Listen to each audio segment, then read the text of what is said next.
नमस्ते ट्रेडर्स। मेरा नाम है पवन चौधरी और आपका मेरे चैनल सेविंग्स ग्रो में बहुत स्वागत है।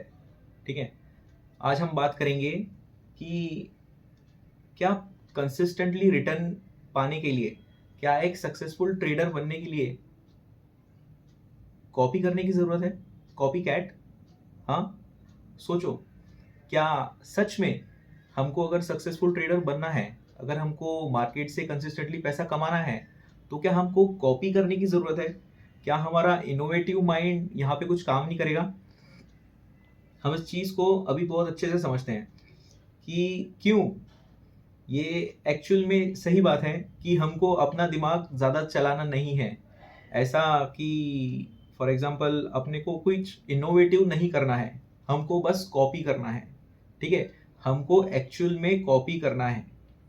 अभी इसको इस चीज़ से समझते हैं कि अभी इंडिया में चाइना के लिए बहुत सारे लोगों की मतलब गलत गलत सोच है। ठीक है, क्योंकि बॉर्डर्स पे हमेशा वो हमला करते रहते हैं। जैसे अरुणाचल प्रदेश, सिक्किम, वो मतलब बहुत टेंशन चल रही है वो बॉर्डर्स में चाइना की वजह से। तो हम उनको हमेशा नीचा नीचा ही मानते हैं, मतलब यार ये गलत लोग हैं, ऐसे है वैसे। लेकिन उनकी जो कंट्री है एक्चुअल में अंदर से वो बहुत ही डेवलप्ड है ना। मतलब यार अपने इंडिया के मतलब बहुत सारे ये हैं जो ट्रैवलर्स हैं, घूमते रहते हैं वहाँ पे। तो वो जो कंट्री दिखाते हैं चाइना, वो एकदम अलग लेवल पे है। वो अपने से एक्चुअल में बहुत सारे साल आगे हैं। तो ये कैसे है? हालांकि ये इतिहास गवा रहा है कि चाइना एक इनोवेटिव कंट्री नहीं है। ठीक है, वो क्या करते हैं, उनका जो इनोवेशंस है वो कॉपी करने में ज़्यादा है। ठीक है, मतलब खुद होके कुछ ऐसा स्टार्ट में ऐसा कुछ पहला कुछ करेंगे नहीं, लेकिन जिन्होंने भी कुछ स्टार्ट किया है उसको कॉपी करेंगे और उसको उसकी ही रेस में हरा देंगे। इट्स लाइक दैट, है ना। ये बहुत ही बढ़िया चीज़ है चाइना की। मैं भी पहले यही मानता था कि यार ये तो साला कॉपी करने वाले लोग हैं। जो अमेरिका करेगा, जो वेस्टर्न कंट्री करेगा, वो सबको कॉपी करेगा चाइना। ठीक है, और वो वैसे ही कर देगा।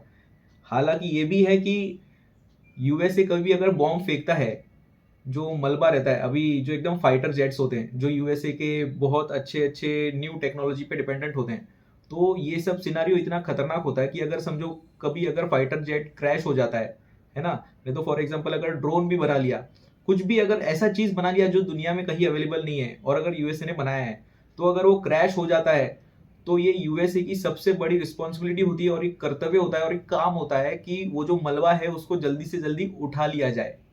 ठीक है, क्यों उठा लिया जाए? क्योंकि वो चाइना के हाथ में नहीं पड़ना चाहिए। क्योंकि अगर चाइना के हाथ में पड़ गया तो चाइना वाले क्या करेंगे, वो मलबे से भी राज निकाल लेंगे। ठीक है, और वो मलबे से भी वो उस चीज को डेवलप कर देंगे, है ना। ये बहुत ही मतलब खतरनाक चीज है और ये एक्चुअल में ऐसे होता है और ये इतिहास में हो चुका है बहुत बार। और इसलिए अमेरिका फिर अभी बहुत ज़्यादा मतलब इसके लिए ये रहती है, मतलब क्या बोलते हैं उसको, अवेयर है कि अपना मलबा भी मतलब नहीं छोड़ना है। क्योंकि पहले भी मलबा छोड़ के ये वो लोग भुगत चुके हैं। जैसा एक F-16 करके जो ये है, क्या बोलते हैं, फाइटर जेट है, उसका ही कॉपी मतलब हो चुका है। तो ये बहुत ज़्यादा मतलब सीरियस चीज़ है ना। मतलब डेवलप कंट्रीज़ के लिए भी, क्योंकि जो अंडर डेवलप कंट्रीज़ हैं, नहीं तो जो दूसरे कंट्रीज़ हैं वो उसको चुरा लेंगे, टेक्नोलॉजी चुरा लेंगे। हालांकि मलबे से क्या मालूम पड़ता है, लेकिन बहुत कुछ मालूम पड़ता है। ठीक है, हमको भी ट्रेडिंग में चाइना की तरह बनना है। क्योंकि क्या है ना, ट्रेडिंग एक ऐसा बिजनेस है कि जो अपन चार्ट्स देखते हैं, है ना, वो जो चार्ट्स हैं वो कैसे चलते हैं, वो चार्ट्स जो भी ये पूरे मतलब हेज फंड्स होते हैं, इंस्टीट्यूशंस होते हैं बड़े बड़े, जो भी मतलब ये स्टॉक इंडस्ट्री, जो इस इंडस्ट्री को चला रहे हैं, जो इस बिजनेस को चला रहे हैं, वो चार्ट्स बनाते हैं। ठीक है, हम बोलते हैं कि ऑपरेटर्स बनाते हैं, लेकिन ऑपरेटर्स कौन है? ये ऑपरेटर्स का चेहरा ही है जो इस इंडस्ट्री को चला रहे हैं। ठीक है, तो हमको जो भी ये इंस्टीट्यूशनल ट्रेडर्स हैं, जो भी ये सक्सेसफुल ट्रेडर्स हैं, हमको उनको कॉपी करना है। ठीक है, हमको अपना दिमाग नहीं लगाना है। अगर हम अपना दिमाग लगाएंगे तो बस हम अपना टाइम वेस्ट कर रहे हैं। बहुत सारे ट्रेडर्स एक ही चीज़ करते रहते हैं। वो ऐसा सोचते हैं कि वो अपना इनोवेटिव माइंड लेके आएंगे और आउट ऑफ द बॉक्स सोचेंगे। हमको ना इनोवेटिव माइंड लेके आने का है और ना आउट ऑफ द बॉक्स सोचना है ना। वो हमेशा यही सोचते हैं कि ऐसा कुछ करेंगे और एक ऐसी स्ट्रैटेजी डेवलप कर देंगे जो हमेशा चलती है, हमेशा चलती है। लेकिन ऐसा कुछ भी नहीं होता गाइस। स्ट्रैटेजी सिर्फ और सिर्फ एक ही होती है, ठीक है। और जो भी पैसा कमा रहा है 100% में से अगर 1% लोग पैसा कमा रहे हैं तो वो 1% लोग बस वो एक स्ट्रैटेजी को फॉलो करते हैं, ठीक है। एक ही स्ट्रैटेजी को फॉलो करते हैं। आप ऐसे बिल्कुल भी और कभी नहीं कर सकते कि आप अपना दिमाग लगा के कोई ऐसी स्ट्रैटेजी डेवलप कर लो और फिर ये उसको करो। कोई कोई मैंने बहुत सारे ट्रेडर देखे कि हाँ, जब मार्केट चलता है, जब मार्केट रेंज में होता है तो ये स्ट्रैटेजी, जब मार्केट ट्रेंडिंग में होता है तो ये स्ट्रैटेजी, दिन के अंत में ये स्ट्रैटेजी, दिन के स्टार्ट में ये स्ट्रैटेजी। ये ऐसा कुछ नहीं, ये सब बुलशिट है, ठीक है। ये सब चूतियापा है, सच में बोल रहा हूँ। इससे कुछ भी नहीं होने वाला। मार्केट में सिर्फ एक ही स्ट्रैटेजी चलती है और वो है जो मार्केट को चला रहे हैं उनको बस फॉलो करो, ठीक है। मतलब कहा जाता है ना कि बहाव के साथ बहो, है ना। जो ट्रेंड चल रहा है, राइड द ट्रेंड। उसके अलावा हम कुछ नहीं कर सकते क्योंकि हम रिटेलर्स हैं। हम अपना ट्रेंड नहीं बना सकते, ठीक है। हम अपना खुद का ट्रेंड नहीं बना सकते। हर्षद मेहता ने कोशिश की थी लेकिन वो सब नहीं हो पाता क्योंकि हर्षद मेहता ने जो कोशिश की थी वो क्या था, बैंकों से पैसा उठाया और फिर वो सब लगाया और वो घुमाया। लेकिन यहाँ पे ना एक गैप था और वो था कि जो पैसा उठा रहा था वो एक गैप क्रिएट कर रहा था। मतलब वो गैप वो था कि जो ट्रेंड को बरकरार नहीं रख पाएगा हमेशा के लिए, ठीक है। और ये जो इंस्टीट्यूशंस होते हैं वो सब एक दूसरे से तालमेल में होते हैं, मतलब इंटरडिपेंडेंट होते हैं दोनों, हर एक से। जो बुल्स भी होते हैं और जो बेरिश भी होते हैं, ठीक है। तो हमको बस उनकी मानसिकता को समझना है और हमको ट्रेड लेना है। तो अभी फॉर एग्जांपल अगर इंस्टीट्यूशंस ट्रेड लेंगे तो उनकी एफिशिएंसी एकदम ही हमसे ज़्यादा होगी, ठीक है। तो हम जो अभी रिटेलर्स हैं हम बस इतना कर सकते हैं कि हमारी जो एफिशिएंसी है वो बहुत कम हो सकती है। क्यों? क्योंकि अगर हमको उनको पकड़ना है तो अभी हम उनको किसी को भी अपन पूरा 100% नहीं जान सकते। हम उनको बस थोड़ा सा जान सकते हैं या थोड़े से ज़्यादा आधा जान सकते हैं। हम 100% किसी को भी कॉपी नहीं कर सकते, ठीक है। हम किसी को जान भी नहीं सकते। अभी फॉर एग्जांपल मैं एक बंदा हूँ, क्या आपको लगता है कि आप मुझे जान सकते हो? अभी समझो आप मेरे साथ 10 साल भी रहे आगे आने वाले, तो क्या आप 10 साल में मुझे जान सकते हो? नहीं, क्योंकि आपका और मेरा रिलेशनशिप 10 साल का होगा। लेकिन उसके पहले भी तो मैं रहा हूँ। मेरे साथ रहा है कौन? मैं खुद। तो मुझको मेरे अलावा कोई और नहीं जान सकता। तो यही बात है। तो अगर नहीं जान सकता और आपको जानना है, अगर उस चीज़ से पैसा कमाना है तो कैसा होगा? आपको बार बार ट्रेड लेना होगा और जिस टाइम पे आप गलत है आपको छोटे से लॉस से निकलना है। लेकिन जो 10 साल आपने मेरे साथ बिताए हैं उससे अगर आपको अच्छा खासा पैसा कमाना है तो जिस टाइम पे आप राइट हो या आप मुझे प्रिडिक्ट कर सकते हो, आप मेरे बारे में जान सकते हो और समझो वो आप सही भी जा रहे हो, तो उस टाइम पे आपको रुक के रहना है मेरे साथ, ठीक है। जैसे वैसे ही है और उसके अलावा कुछ नहीं, ठीक है। ये मैं एक्सप्लेन कर रहा हूँ एक क्लिप से, ठीक है। मैंने हाल ही में एंटोन क्रल का, जो एक हेज फंड मैनेजर हैं जिन्होंने लेमन ब्रदर्स में काम किया है, गोल्डमैन सैक्स में काम किया है और काफ़ी जगह पे काम किया है, ठीक है। हम उनका एक क्लिप देखते हैं और इससे हम और डिटेल में जा सकते हैं। और मेरा ये बोलना है कि आप मेरे पे विश्वास मत करो, ठीक है। आप उन पे विश्वास करो जो एक्चुअल में वो इंडस्ट्री में काम कर चुके हैं। अभी मैंने तो किसी भी हेज फंड के साथ काम नहीं किया है, मैं तो अपनी ही ट्रेडिंग कर रहा हूँ, ठीक है। लेकिन ये लोग वो हैं जो हेज फंड्स के साथ काम कर चुके हैं, जो एक सक्सेसफुल ट्रेडर्स भी रहे हैं, ठीक है। क्लिप देखते हैं। क्या रिटेल ट्रेडर्स के लिए पैसा कमाना संभव है? तो चलिए हाथ उठाकर जवाब देते हैं। कौन मानता है कि रिटेल ट्रेडर्स पैसा नहीं कमा सकते? एक, ठीक है। कौन मानता है कि रिटेल ट्रेडर्स पैसा कमा सकते हैं? ठीक है, आप सही हैं। लेकिन जैसे कि शुरुआत में ही हमने कहा कि सबसे महत्वपूर्ण बात यह है कि इंडस्ट्री कैसे काम करती है। मैंने शुरुआत में क्या कहा था? देखें कि इंडस्ट्री में अच्छा काम करने वाले लोग कैसे काम करते हैं। और यदि आप एक रिटेल ट्रेडर हैं तो आप पैसे कमा सकते हैं यदि आप उन लोगों को ढूंढते हैं और उनको कॉपी करते हैं। यह बहुत सीधा है। यह किसी भी इंडस्ट्री में चलने जैसा है।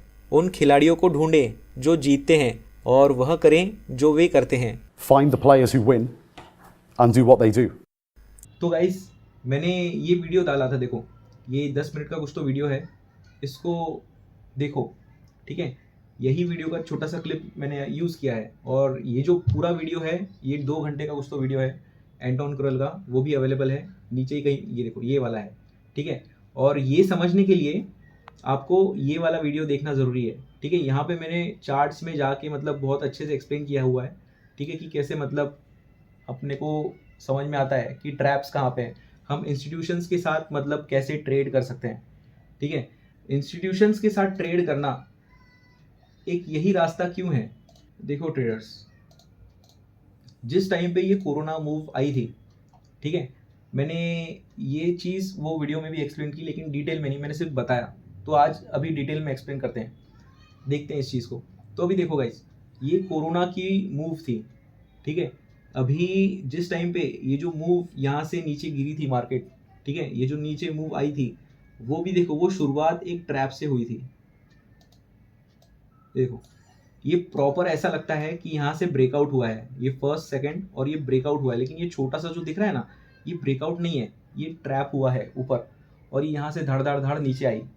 तो अभी नीचे आने के बाद ये देखो, ये 1 2 3 पॉइंट्स को कंबाइन करेंगे, एक लाइन खींचेंगे तो अपने को ये मिलता है, ये एक पॉइंट। और यहाँ पे भी इसने नीचे गया है, ऐसा लग रहा है कि यहाँ से ब्रेक डाउन हो गया है, और अगर यहाँ से ब्रेक डाउन हो जाता तो देखो 5000 तक जा सकता था, ठीक है, मतलब यहाँ तक भी जा सकता था 6800 तक, लेकिन ये नहीं गया, ये यहाँ से रिवर्स हो गया, इसने यहाँ पे नीचे बियर ट्रैप लिया, ठीक है। तो अभी इंस्टीट्यूशन के साथ ट्रेड क्यों करना है। अभी देखो, ये एक ही अपॉर्चुनिटी थी 2020 में ट्रेड लेने के लिए। इसके बाद मुझे बताओ कि कब मार्केट उस टाइम पे आया, उस जगह पे आया, बताओ, अपना दिमाग लगाओ, कब आया मार्केट। कभी नहीं आया गाइस, कभी नहीं, मतलब कभी नहीं आया मार्केट यहाँ से। मतलब देखो, इनसाइडर बनाया, फिर डबल इनसाइडर, फिर ट्रिपल इनसाइडर, ठीक है, पहले इनसाइडर बनाया, फिर ट्रिपल इनसाइडर, फिर उसके बाद जो ऊपर गया है, इस लेवल पे कभी भी नहीं आया है। तो अभी आपकी स्ट्रेटजी ऐसी ही होनी चाहिए कि आप ये पॉइंट पकड़ पाओ, ठीक है। अगर आपकी स्ट्रेटजी ऐसी नहीं है कि जहां पे आप ये पॉइंट पकड़ नहीं पा रहे हो, तो मुझे एक बात बताओ कि क्या फायदा है आपका, जो भी मल्टीपल स्ट्रेटजीज पे काम करते हो आप, ये वो ऐसा वैसा सब हर चीज ट्राई करते हो, उसका कोई फायदा है क्या। कुछ फायदा नहीं है, क्योंकि आप जितना भी दिमाग लगाओगे, जैसा भी दिमाग लगाओगे, ये इंस्टीट्यूशंस आपका पूरा खेल बिगाड़ देंगे, ठीक है। और ये होता आया है, ये हो रहा है, और ये होता ही रहेगा। मैंने जो वो वीडियो बताया, आप इस चीज़ को है ना, इस चीज़ को देखो, मैंने इसमें पूरा निफ्टी है ना, निफ्टी के पूरे चार्ट्स मैंने एक्सप्लेन किए हैं 1990 से 2025 तक के, उसमें मैंने सारे ट्रैप्स के बारे में बात की है, हर एक ट्रैप, ठीक है। तो गाइस, आपको ये समझना होगा कि अपॉर्चुनिटी सिर्फ एक ही बार आती है, बार बार नहीं आती, ठीक है। इंस्टीट्यूशंस के साथ ट्रेड करना है तो एक ही बार अपॉर्चुनिटी आएगी, बार बार नहीं आएगी, और ये फैक्ट है, ठीक है। अभी देखो, इस आगे भी यहाँ पे क्या हुआ, इसने ऐसा लगा कि यहाँ पे ब्रेक डाउन हो रहा है, लेकिन ये ब्रेक डाउन नहीं हुआ, ये ऊपर गया। अगर आपको लगेगा कि ब्रेक डाउन नहीं है तो देखो, मंथली में अपन देखते हैं, सॉरी डेली में देखो, एकदम प्रॉपर ऐसा लग रहा है कि यहाँ से ये जो रेंज है, इसका पूरा प्रॉपर ब्रेक डाउन हुआ है।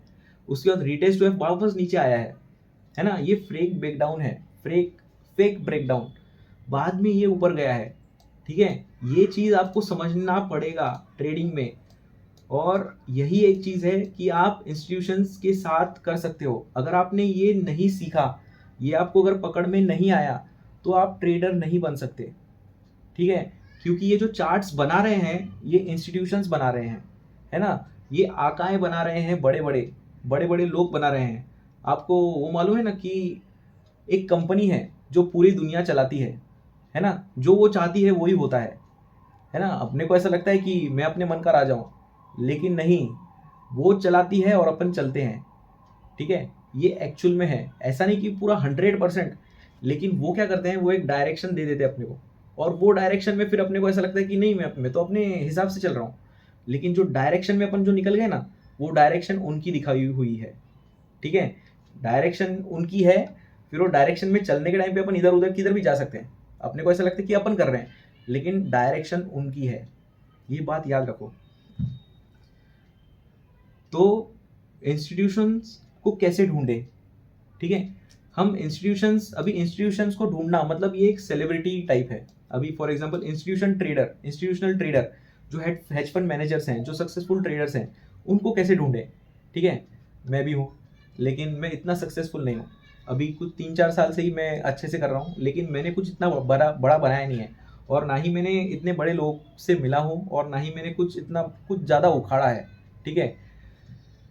हम बड़ों को कैसे ढूंढ सकते हैं, जिन लोगों ने एक्चुअल में कुछ उखाड़ा है।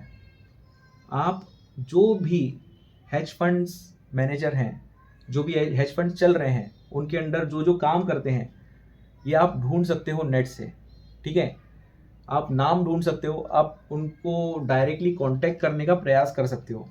सिर्फ प्रयास हो सकता है, लेकिन ये हो नहीं सकता, ठीक है। अभी मैंने टॉम होगॉर्ड का एक वीडियो ये किया था, क्या किया था, डब किया था। तो मैंने उनको अप्रोच करने की कोशिश की कि मेरे साथ एक इंटरव्यू करिए, ठीक है। और आने वाले कुछ समय में, अभी वो इंटरव्यू इतना ज़्यादा कुछ चला नहीं है, लेकिन वो जैसे ही चल जाएगा, वो और मतलब कुछ 4-5 लाख के आसपास व्यू आ जाएंगे। तो मेरा यही एक उद्देश्य है कि उनसे डायरेक्ट 1 to 1 मैं बात करूं, ठीक है। एकदम सीधी सीधी बात, cut to cut, point to point, जो आपको आज तक ये चैनल पे मिली है, जो मैं जैसे बात करता हूँ वैसे ही, कि अगर सक्सेसफुल ट्रेडर बनना है तो क्या रिस्क टू रिवॉर्ड रहेगा और क्या एफिशिएंसी रहेगी। ये 2 क्वेश्चन ऐसे हैं कि इसमें पूरा ट्रेडर का लाइफ निकल जाता है, मतलब लाइफ आ जाता है कि उसका करियर कैसे होने वाला है, क्या होने वाला है, ठीक है। तो मेरा यही एक चल रहा है, जो जो मैं ट्रेडर्स के इंटरव्यू डाल रहा हूँ, वो जैसे ही वायरल हो जाते हैं, मतलब अगर वो वायरल होते हैं तो वो उनके लिए भी अच्छा है, क्योंकि उनके फॉलोअर्स यहाँ पे भी है, ठीक है। और जो लोग वो वीडियो देख रहे हैं और अच्छे अच्छे कमेंट्स कर रहे हैं, वो एक्चुअली कमेंट्स मेरे लिए नहीं है, वो उनके लिए ही कमेंट्स हैं। तो जिस टाइम पे ये सब थोड़ा बढ़ जाएगा, मैं पूरी कोशिश रहेगी मेरी कि मैं उनसे 1 to 1 इंटरव्यू करूं, और आपको इनसाइट्स मालूम हो कि कैसे इंडस्ट्री वर्क करती है, कैसे इंडस्ट्री जो चला रहे हैं वो सोचते हैं, कैसे इंडस्ट्री को चला रहे हैं जो लोग और उनको मदद कर रहे हैं वो कैसे सोचते हैं, ठीक है। तो आपको उनको ढूंढना पड़ेगा।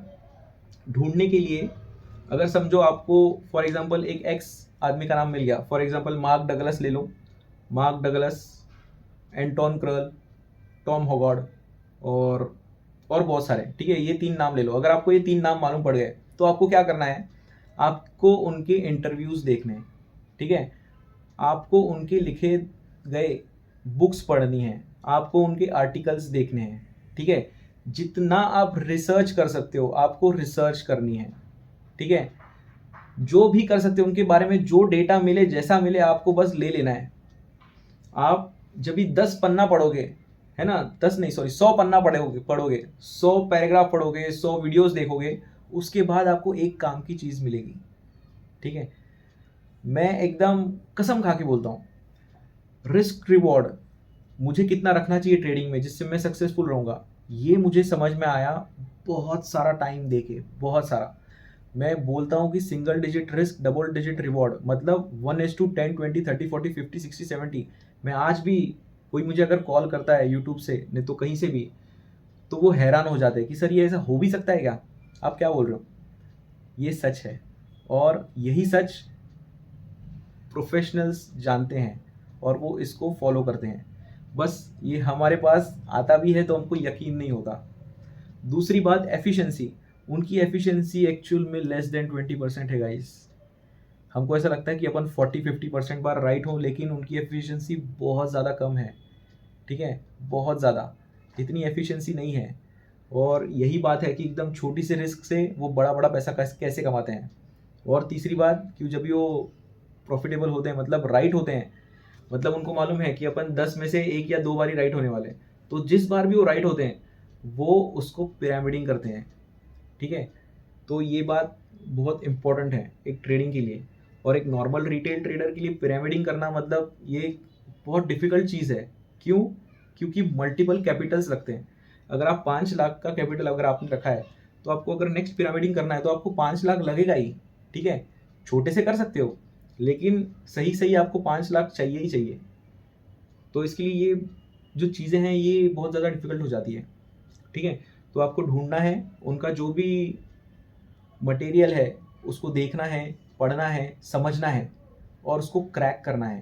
ठीक है, एक आप जो भी अभी टॉम होगार्ड का मैंने पिछले टाइम पे 1.5 पौने 2 घंटे का कुछ तो वीडियो डाला है, उसमें 1.5 पौने 2 घंटे के वीडियो में 3 बातें बहुत इंपॉर्टेंट है गाइस। मैं बोल सकता हूँ, आपको भी डायरेक्ट बता सकता हूँ, लेकिन मैं नहीं बताऊँगा, आपको देख के समझ में आनी चाहिए। यही बात है रिस्क रिवॉर्ड एफिशिएंसी के बारे में। ठीक है, यही वो बताते हैं। तो वो बात देखने के बाद उसको समझना, उसको पकड़ना है ना। मेन बात तो उसको समझना और उसको ऐसे पकड़ना कि नहीं बाबा हाँ यही सच है ना, यही सच है। अपने को इसके ऊपर ही काम करना है।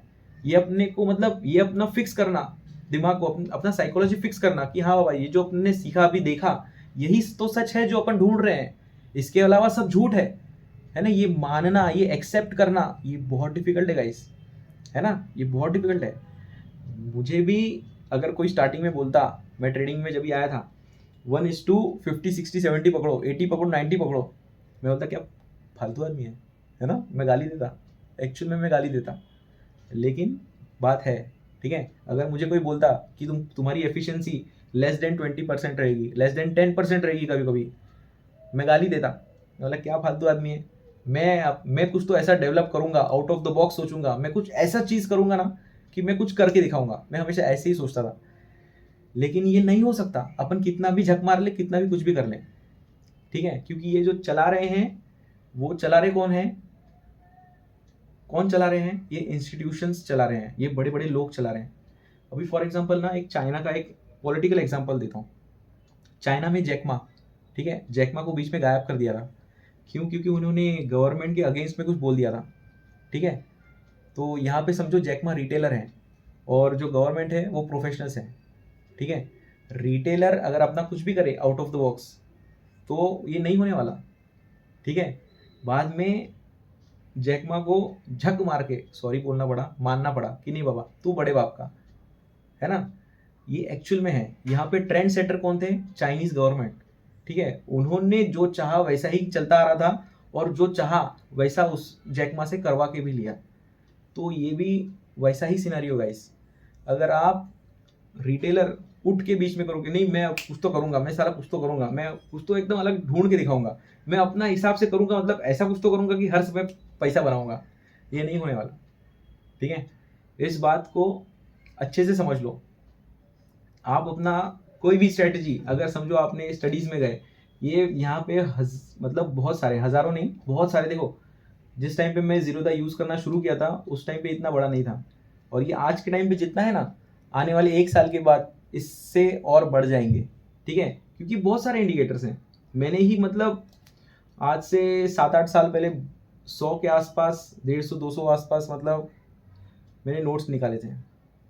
मेटा ट्रेडर, निंजा ट्रेडर, अलग अलग सॉफ्टवेयर में जो जो अलग अलग थे उन सब की लिस्ट निकाली थी। मैं तो देख के बाबा एकदम ये हो गया था कि बाबा अरे यार सबसे पैसा कमा सकते हैं, है ना, मेरे को बस वो अच्छा वाला ढूंढना है, अच्छा वाला। ऐसा नहीं होता। ठीक है, आपको इंस्टीट्यूशन के साथ ही ट्रेडिंग करनी पड़ेगी अगर पैसा कमाना है। अगर इंस्टीट्यूशन के साथ नहीं कर पाए तो ये नहीं होगा। अगर तुम सोचोगे कि मैं इंस्टीट्यूशन के साथ नहीं करूँगा तो भी नहीं होगा। ठीक है, आपको इंस्टीट्यूशंस के साथ ही जाना है, क्योंकि उनके पास ही बड़ा वाला पैसा है। ठीक है, और वही चलाएंगे और वो हमेशा चलाते रहेंगे। अगर यही पावर अगर आपके पास आ जाए तो आप भी यही चाहोगे कि आपके कंट्रोल में सब रहे। ठीक है, इसमें कोई गलत नहीं है, वो भी अपनी जगह पे सही है। बस अगर हमको इसमें करियर करना है तो बस उनके साथ चलना है। ठीक है, बाय गाइस।